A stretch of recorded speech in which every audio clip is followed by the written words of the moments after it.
সাদা মৃত্যুর ছায়া। ঘন কুয়াশায় ঢাকা এক অরণ্যের ভেতর দিয়ে হাঁটছিল রজত।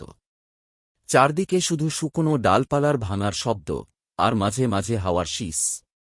জায়গাটা বহুদিন ধরে মানুষ এড়িয়ে চলে, কারণ গ্রামের সবাই বলে এখানে সাদা মৃত্যু ঘুরে বেড়ায়।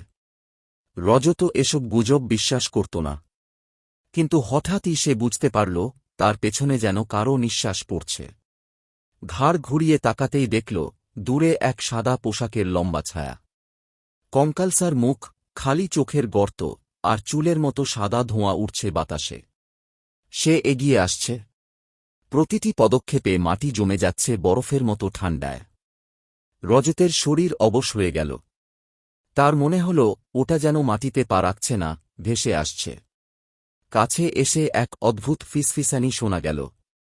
আমার মৃত্যু অসম্পূর্ণ ছিল, তুমি আমার জায়গা নেবে। এরপর আর কিছু মনে নেই রজতের। পরদিন ভোরে গ্রামবাসীরা তাকে অরণ্যের পাশে পেল। তার শরীর ঠান্ডা, মুখ সাদা, আর চোখ ফাঁকা শূন্যে তাকানো। সেই দিন থেকে আবার নতুন গল্প ছড়িয়ে পড়ল। এবার নাকি অরণ্যে ঘুরে বেড়াচ্ছে দুইটা সাদা ছায়া।